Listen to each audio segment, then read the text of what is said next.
Bienvenue à l'atelier Floki. Alors pour cette fois, je fais un déballage d'outils. Je présente la scie japonaise Magma. Voilà, donc ça arrive comme ça. C'est léger, mais en même temps, on sent que il y a de la masse et de la matière. Voilà, donc j'ai pris l'ensemble avec 3 lames, la Kataba, Ryoba et la Nintendo. Je n'ai jamais réussi à m'en rappeler des 3 noms. Alors normalement, la scie est livrée avec la Ryoba. Et en fait, pourquoi ils mettent ça là? Parce que celle-ci est la plus polyvalente. Donc ce que je voulais, moi, c'était une scie japonaise. Parce que je les aime bien, je trouve que ça coupe vraiment très très bien. Je la voulais rabattable, donc que ça soit pratique à transporter déjà. Parce que là, on est quand même sur quelque chose d'assez long. Donc avec la lame, on arrive presque à 60 cm. Et puis aussi, ça évite, ouais, ça protège un peu les doigts, quoi. Ça évite le risque de coupure quand on est dans la caisse à outils et tout, là, quand c'est le bordel. Donc c'est hyper bien fait. Le manche est en plastique avec un revêtement un petit peu souple, un petit peu mou. Ça fait que on sent que c'est très résistant et en même temps ça accroche bien la main. La quincaillerie est de bonne qualité. Donc, je vais mettre en place l'autre lame pour vous montrer. En gros, il faut dévisser cet axe là. On peut tout faire avec un tournevis plat. Voilà, il y a juste l'axe qui s'est enlevé. C'est la seule lame qui s'enlève de cette manière parce qu'il y a le dos de la lame en fait qu'il n'y a pas sur les autres. Donc on rajoute cette pièce là qui va venir ici. Et puis on n'a plus qu'à y insérer la lame. Tac, le petit boulon. Et en avant, là ça va tronçonner. Donc là c'est du sapin. Je dis un bois tendre, mais bon, on peut, ouais, avec du chêne ça marche très bien aussi. Donc là j'ai pris le côté pour tronçonner, donc en travers fil quoi.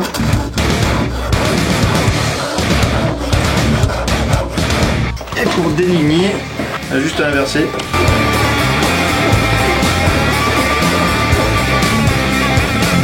Toutes les lames sont repliables, hein, bien sûr, avec la fente qui se trouve là. Hein. On appuie là, et on ferme. Et pour la Ryoba, il y a ça en plus qui est donné avec. Un petit cache-lame.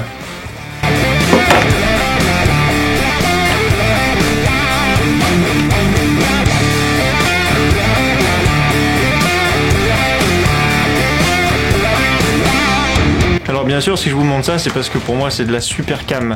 Et c'est juste pour ça que je vous le montre. Quand on cherche une bonne scie japonaise, celle-là est vraiment bien. Elle est pratique, elle se plie, donc c'est quand même un avantage quand on se déplace pas mal. Et ça coupe affreusement bien.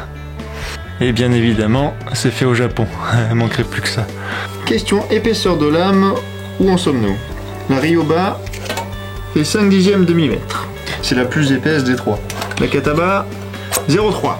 Et pour la Tsushimi, impossible de me rappeler le nom de celle-là. 0,2, donc c'est la plus fine. Donc la plus fine est la scie à dos. Après, elle est beaucoup plus rigide que les autres, grâce au dos. Donc avec ces 3 lames, on peut à peu près tout faire.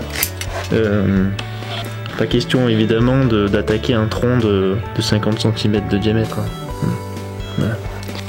Bon allez, on va bosser, parce que là... Ceux qui utilisent ce genre de scie japonaise, ils savent très bien que les dents sont orientées vers l'arrière. Contrairement à une scie conventionnelle, qui est plutôt vers l'avant. On dit aussi en traction, comme ceci. Quand on utilise une scie japonaise en traction, la lame se tend au moment de la traction. Donc même si elle paraît souple, en fait, l'effort mis en place lors de la traction de la lame vers l'arrière la met directement en tension. Il existe 2 grands types de dentures pour les scies japonaises. D'un côté, les formes de dents triangulaires, et de l'autre, les formes de dents trapézoïdales. On rencontre beaucoup plus souvent les formes trapézoïdales. Je disais tout à l'heure que la Ryoba était la plus polyvalente des 3, pour la simple et bonne raison qu'elle offre les 2 types de dentures. La première, triangulaire, et la deuxième, trapézoïdale. Le premier type de denture, donc triangulaire, est fait pour aller dans le sens du fil du bois, donc ce qu'on appelle communément le délignage. Les dents trapézoïdales sont connues pour travailler en travers de fil. Elles offrent une coupe beaucoup plus précise et beaucoup plus nette. Pour les dents triangulaires, il n'y a qu'un seul biseau. Par contre, pour les dents trapézoïdales, chaque dent contient 3 biseaux différents. Il y a un premier biseau qui va être exactement le même que la dent triangulaire, qui va permettre à la lame de pénétrer dans le bois. Et il y a 2 autres biseaux, donc un situé à l'avant et l'autre à l'arrière, vont permettre de nettoyer la coupe du premier biseau. Quand la lame rentre dans le bois, elle crée des bavures que ces 2 biseaux-là, donc l'avant et l'arrière, vont nettoyer au même moment. Ce qui sous-entend que la coupe sera beaucoup plus nette qu'une coupe de délignage.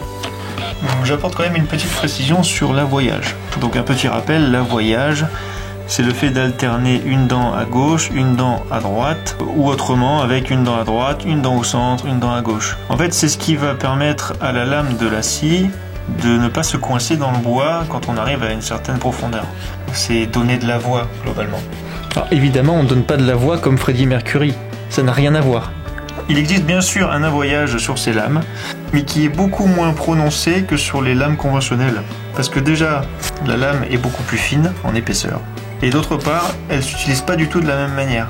C'est-à-dire qu'en tirant, la lame est susceptible de moins se coincer que lorsqu'on pousse. Parce que je pense qu'on a plus de force et plus de rapidité en le faisant. Ce qui fait que ça coupe sec. Bon, je prends la scie à dos pour illustrer ce que je vais dire. Donc celle-ci a aussi une forme de dent trapézoïdale. Le pas entre chaque dent, donc l'espacement entre chaque dent, est très très court. Donc je vous laisse imaginer pour affûter ce genre de lame. C'est complètement galère, ça se fait. Maintenant il faut être motivé et puis il faut surtout avoir la lime qui soit adaptée au profil de la dent. Bon courage. Allez, un petit point final sur les trois lames. La Ryoba, la plus polyvalente des trois. D'un côté on déligne, de l'autre on est à contre-fil ou au travers-fil. La Ryoba est aussi la plus épaisse en termes de lame. La Kataba, plus fine que la Ryoba, plus souple, évidemment. Denture trapézoïdale, essentiellement pour les arasements, pour des chevilles vraiment coupées à ras. Et pour finir, la scie à dos. Tenon, queue d'aronde, tous les petits assemblages précis et fins. Et c'est la plus fine de toutes, mais grâce au dos, la lame, c'est la plus rigide. Voilà. Alors le but de cette chaîne, c'est vraiment de partager. C'est le but principal. Donc en gros, si jamais vous avez des suggestions, des idées, des commentaires, des choses à me dire concernant les informations que j'ai données là-dessus, bah, n'hésitez pas, parce qu'on ne sait pas tout. Hein, et plus il y a d'angles de vue, plus on s'approche d'une certaine vérité. Allez, salut!